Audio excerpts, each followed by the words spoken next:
Let's jump to this first story. We had this from the Post Millennial. Breaking. Dave Rubin suspended from Twitter after defending Jordan Peterson. Rubin offered a defense of Jordan Peterson after he was suspended for tweeting about actor Alyte Page, using that actor's name prior to Page undergoing gender transition. So I think that's the real issue that got him suspended. So Dave, let me just pull up the actual tweet here. So this is a tweet from Jack Posobiec. Rubin Report has been suspended from Twitter for defending Jordan Peterson. Rubin tweeted on June 29th, "The insanity continues at Twitter. Jordan B. Peterson has been suspended for this tweet about Ellen Page. He just told me he will never delete the tweet, paging Elon Musk." That was hateful conduct. That tweet. He issued a statement saying, "I have been suspended by Twitter for posting a screenshot of Jordan Peterson's tweet, which got he himself suspended. While it is unclear how I broke their terms of service, it is clear that they are breaking their fiduciary responsibility to their shareholders by letting a bunch of woke activists run the company. I hope Elon Musk's purchase of Twitter goes through so he can blow up their servers and humanity can move past this pervasive, twisted, self-imposed mental institution. In the meantime, you can find me at rubinreport.locals.com, the platform I created to fight big tech censorship, something we need now more than ever. It's truly amazing." I mean, this is the insanity of the world we're living in. But this is where it gets crazy. Let me jump to this. I think I have this tweet here. BuzzFeed News said, "Alyte Page's dead name appeared as a trending topic on Twitter, violating the site's own policy on hateful conduct. In a statement to BuzzFeed News, a Twitter spokesperson said it was a mistake and has since been removed." Okay. That's it. I understand. I think some social networks have the term that if you reference a tweet or reference a post that had gotten someone banned, that reference is also a bannable offense. And this is to get people, to stop people from retweeting things that had gotten banned, because then you're just kind of getting around the ban. But it's reporting just factually on what happened. I think that's all true. that Dave Rubin said. But he said Ellen Page. Which isn't... You can't even acknowledge that Alyte Page used to be known as Ellen Page. No, you certainly can, but there are that seems so arbitrary. Right, you can. They'll just ban you or suspend you. This is like the most heavy-handed, nonsensical over-administration I've seen from Twitter in a long time. Let them do it. The more they do stupid-ish like this, the more regular people are going to be like, what?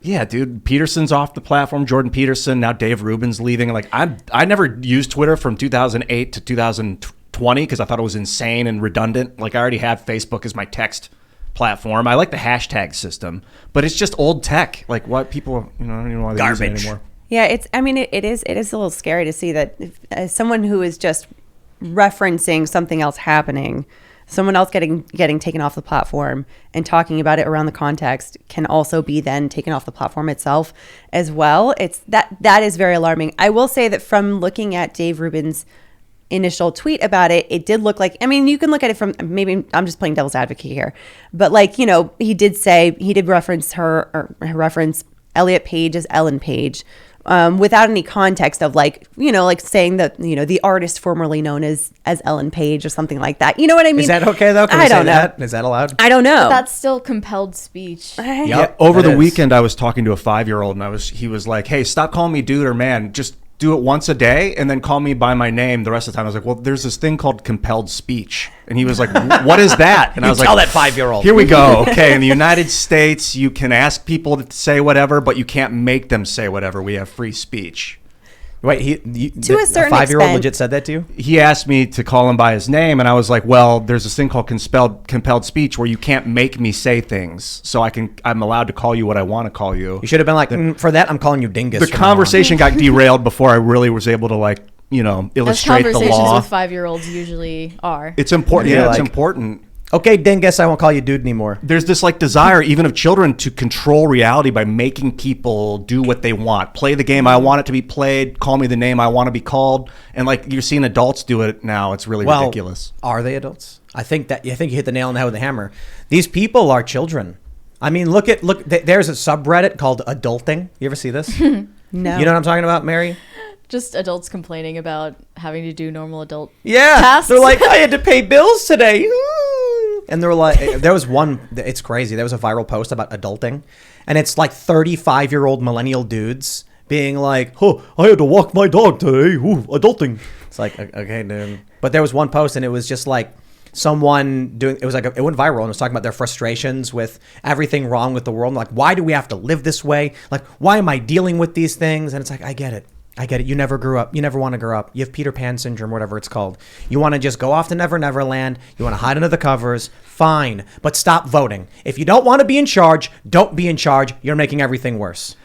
This goes to the tribal lifestyle, like what we used to have, where like a weak person would threaten the tribe's existence. If someone was severely overweight or just lazy or drugged out all the time, you become a risk for the tribe. The tribe's going to deal with you. Well, here's the thing you were mentioning. Like Dave did say Ellen Page. I don't think Dave understands why he wasn't allowed to do that. I think he was just like, he sees Jordan Peterson's tweet and he goes, "Whoa, look what he said about Ellen Page," and they're like, "You got the name wrong." Like, how is the assumption here is that every single person knows about the personal life of Alyte Page. Yeah, That's crazy. And to be fair, people have known about Ellen Page much longer than they've known about Alyte Page. So, Right. I mean, someone could, he could very well have made just a very honest, legitimate mistake to say, I thought I was referring to the right individual. I don't think Dave thought twice about it. Yeah. I think Dave was just like, I can't believe this happened, and just did a quick tweet. And that's it. It's like, oh, you've offended the woke police. Yeah. The crazy thing about this, though, is how BuzzFeed complained to Twitter, and Twitter took a viral trend down. For real? Yeah. So can I just say my name's not Tim anymore? It's Tom, and then all the Tim Pool trends just have to be deleted, confusing everybody. Technically, I guess you could get it legally changed. That'd be funny. Not even. You should. I don't. Do it. Did Alyte Page legally change their name? Probably. I don't know. I never looked into I it. don't make assumptions. Tons of people who change their names just change it. They don't go to the courthouse and get it legally done. Some people will just be like, my new name is, Prince. whatever. Prince. Or it became a symbol, I guess. Yeah. I heard that was for legal reasons, though. I don't know that specifically, but I do remember that. I mean, the reason why they said the artist formerly known as Prince is because they were like, we need something to be able to sign legal documents. Yeah. You can't just put a symbol down. Like, you can't do that. You need to have some kind of a legal name. So that's why they would refer to him as. Is that under the law, though? Like, you have to have a verbal name? Yeah. I think also that's also why Elon Musk said that they changed originally what they wanted their son's name to be, him and Grimes. Yeah, like Ash, Exia or whatever. They said they had like Exodia, narrowed I think. Yeah, but it's like they narrowed it down to Ash or something like that. But like, so originally he wanted like all kinds of different symbols and things that are not in the English alphabet. And so I guess the U.S. government was like, you can't do that. What? It's kind of messed up, Ultimately, though. there's going to be a name that you verbally call a child. I mean, so yeah. what was that going to be? There has to be something. It's like Ash Archangel. But right? okay, Something hold like on. that. Does it have to be a, like, Germanic vernacular? It has to be the English alphabet. It has to be the English. So you could theoretically go like, ah, wah, wah, wah, wah, wah, wah, wah, wah, wah. Right? AWWA. Ah, wah, wah, wah, wah, ah, wah, wah, wah, wah, wah, Yeah. wah, wah. Yeah. Wah, wah, wah, wah, wah. Yeah. Good luck saying that. Just And if you say it wrong, I'll get If you you banned. get one syllable wrong, it's over for you. You are canceled. And then actually, my given name was ah, wah, wah, wah, wah, wah, wah, wah, and I've changed it to ah, wah, wah, wah, wah, wah, wah. And so if you get it wrong, that's dead naming. I mean, That's pretty true. I can tell you, as someone with a not very common first Oh, name, yeah. that would be a murderous name to grow up with. Well, yeah, like I remember I was talking, I was mentioning your issue with, it was when Washington Post came after you. That's so insane. And I think I said Alyte. I have no idea how to say Oh, it. yeah, that's right. What am I going to get banned because I couldn't pronounce someone's name? Of That's course, so insane. you are officially henceforth banned. What was the WAPO situation? Oh, that was Taylor Lorenz. How she wrote an article about the supposed influencers that really won from the Depp v. Heard trial. So She called you radicalized.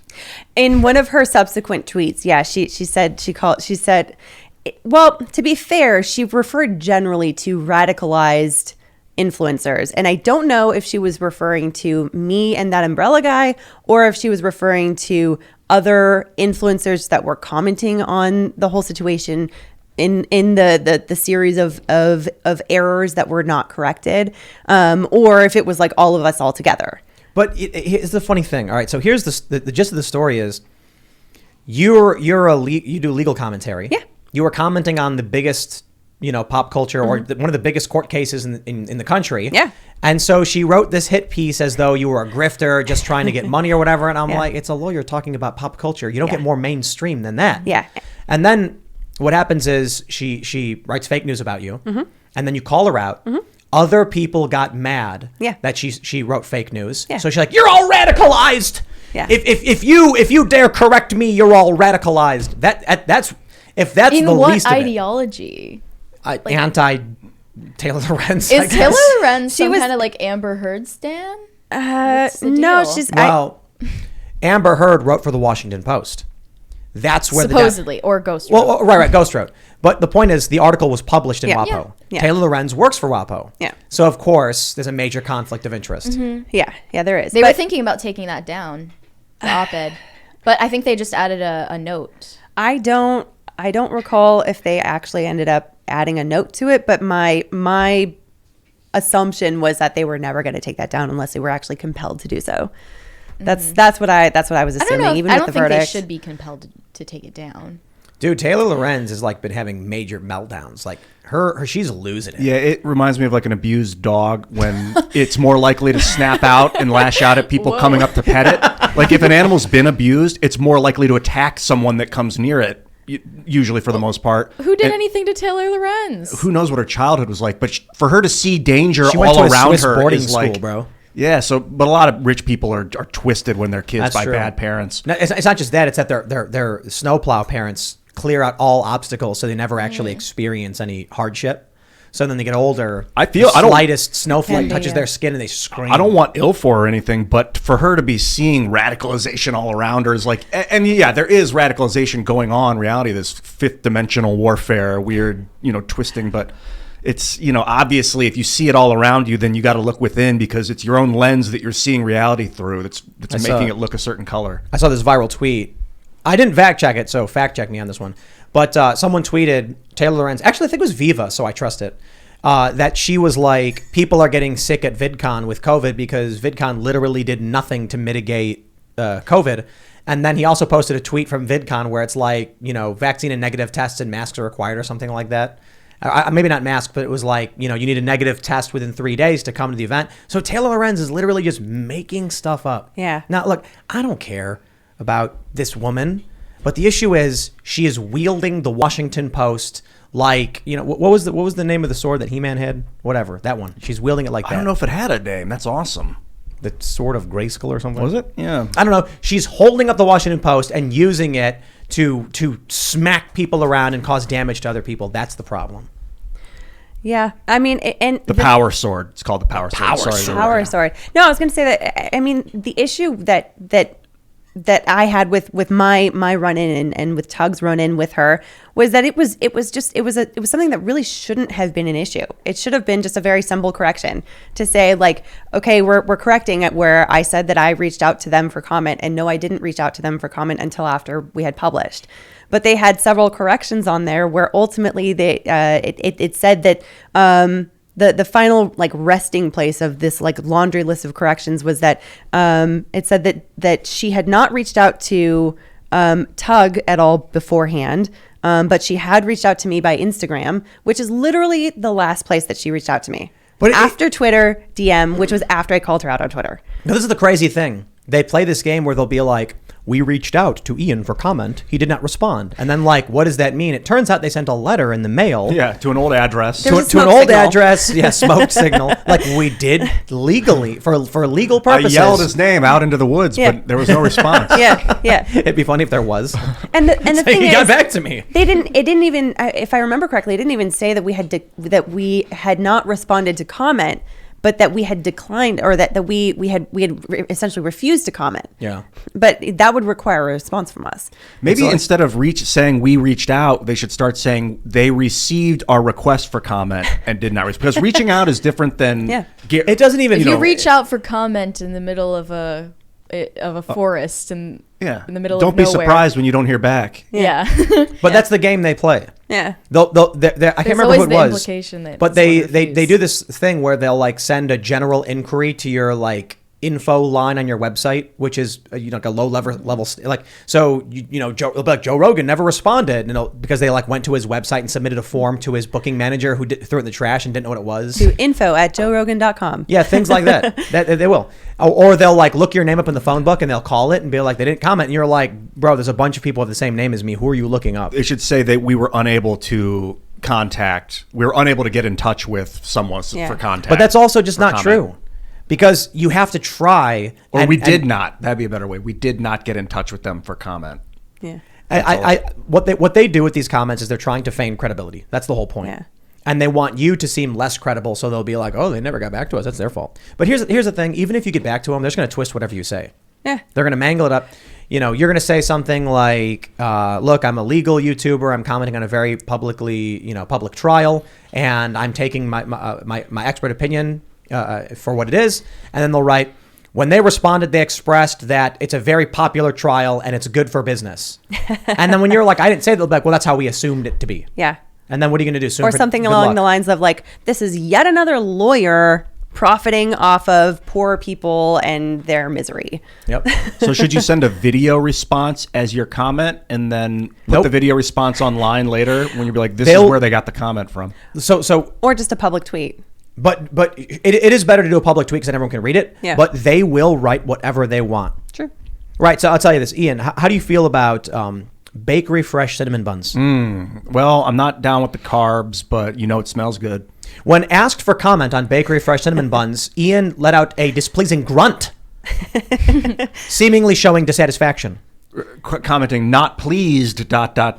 He even went on to say that there were problems with them. Grunt. He said, I'm not into ... the smell. Exactly. And then people are going to, but imagine that from, so that's actually a good example because people are going to be like, what sane person does not like the smell of bakery fresh cinnamon buns? Of course. What's Ian wrong is with insane. Ian? Right. Now imagine though, it's something very similar to that, but like political violence or January 6th or something. And you'll say something like, obviously no one's going to come out and say, I support all of this violence. And they're going to be like, he responded with ... quote, I support all of this violence. I had this thought over the weekend that whoever controlled the newspapers controlled politics. Like, you could write whatever you wanted and twist the entire world. And now it's just that with social media. Like, Twitter took down a hashtag of a trending. That's not how trending works. Trending is what's trending. Yeah. It's really funny the reason they did it, too. Somebody was like, I don't like that name. Stop letting people talk about it. At some point, I think people will be fed up with private corporations controlling politics. Thanks for checking out this segment from the Timcast IRL podcast. But if you want to check out the full show live, tune in Monday through Friday at 8 p.m. And if you want more special access content, head over to timcast.com and become a member. Your membership helps sustain this company, keep our journalists employed, makes this show happen, and you will get access to exclusive members-only segments of the Timcast IRL podcast, and there's a massive library to check out. So again, go to timcast.com or tune in Monday through Friday at 8 p.m., and we'll see you all there.